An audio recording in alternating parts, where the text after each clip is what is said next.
Will the United States do if the Russians succeed in unseating the Ukrainian government? Kyiv and Kyiv. It shows damaged vehicles, broken radar equipment and other equipment at Ukrainian military facilities. Fragments of damaged military equipment was also seen near playgrounds. People queued for cash and gasoline. Civilians from Mariupol were also seen packing bags, and at the Polish border, Ukrainians were seen fleeing the country.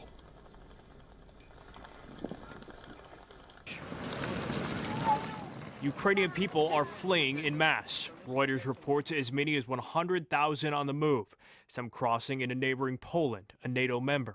And old friends, everybody. In Kyiv, people hurried down the streets, glued to their phones or listening to the breaking news on live streams.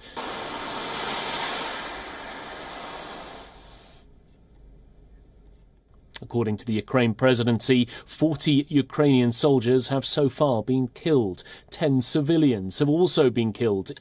Ukraine said that some of its military command centres have been hit by Russian missile strikes. It says it has neutralised Ukrainian military air bases and even its air defence systems. Ukraine claims it has downed 6 Russian planes. Meanwhile, Russian missiles rained down on the Ukrainian cities. Ukraine reported columns of troops pouring across the borders into the eastern Chernihiv, Kharkiv and Luhansk regions. It also reported Russians landing by sea at the port cities of Odessa and Mariupol in the south. Showed various military and armoured vehicles crossing the Crimea-Ukraine checkpoint. Associated Press reporter Joe Federman brings us the latest from the Ukrainian capital.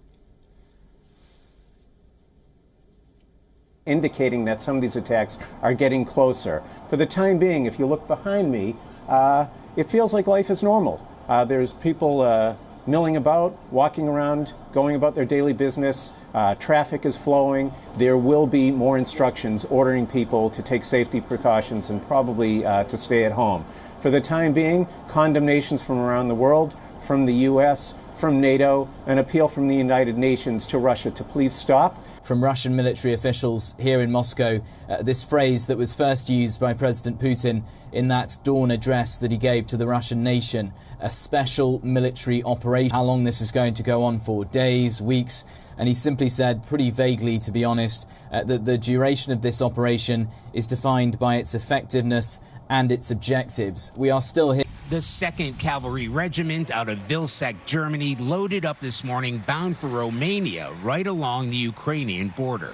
Around 1,000 U.S. troops and columns of Stryker armored vehicles. Of the morning, talking about the denazification of Ukraine, a propaganda claim that has been put out again and again over the course of the last few days by the Russian president, talking about that special military operation.